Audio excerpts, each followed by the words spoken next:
Hello everybody and welcome back to the channel. As you can see, I've picked up the beautiful little bike, the CL500, and I thought I'd give you 10 reasons why I think you should get one. So number one is styling. It's a real funky looking bike. Honda describe it as a street scrambler, which I do think is perfect description really, with that real classic retro styling, lovely round headlight, spoked wheels, even if they are cast, and an exposed frame with no colour other than on the tank.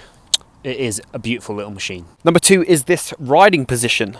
Nice and upright, clear view of the road, mirrors right in front of you, very clear, very comfortable, nothing to worry about. The rider triangle is nice and neutral. Off the bat, I found I didn't have to contort my body to get nice and comfy. Number three, so the controls are nice and light. I mean, I know why on the clutch, because it's got a clutch assist, so that makes it effortless to pull in. But the same goes for the throttle, nice and easy to twist. You're not going to do your wrist in there. And the same with the gear lever. Number four, now this thing has a slipper clutch.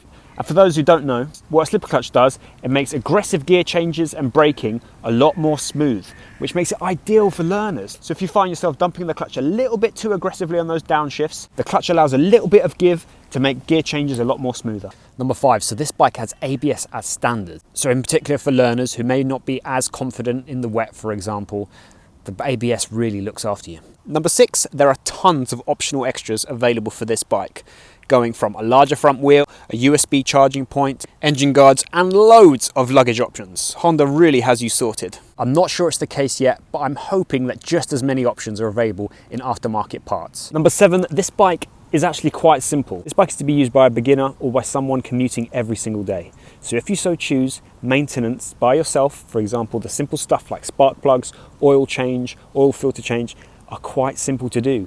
No panels to remove, everything is right there in front of you. Number eight, this LCD display is fantastic. Minimal, but still everything you need. Hasn't got a rev counter, but you don't need that.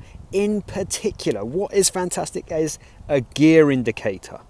I don't care who you are, a gear indicator on a bike with 6 gears just lets you know where you're at. There's a lot of gears you could possibly be in, especially on a bike that is quite torquey for its weight. Knowing where you are at in the gearbox is a gem. Number nine is reliability. I've personally always put Honda up there at the top with Yamaha in terms of build quality. And you know, the dealer network for Honda is as widespread as any out there.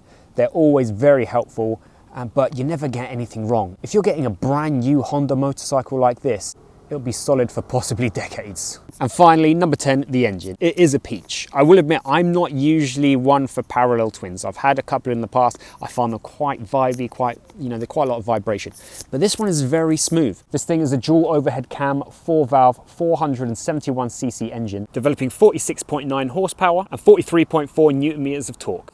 And what's best about this engine, it's A2 license compatible. So if you don't know, in the UK there are certain license levels in terms of power what new riders can ride. This one, no tweaking, nothing to fiddle with. You can just jump on if you have an A2 license. Thank you for watching. Please hit that thumbs up and subscribe. See you in the next video.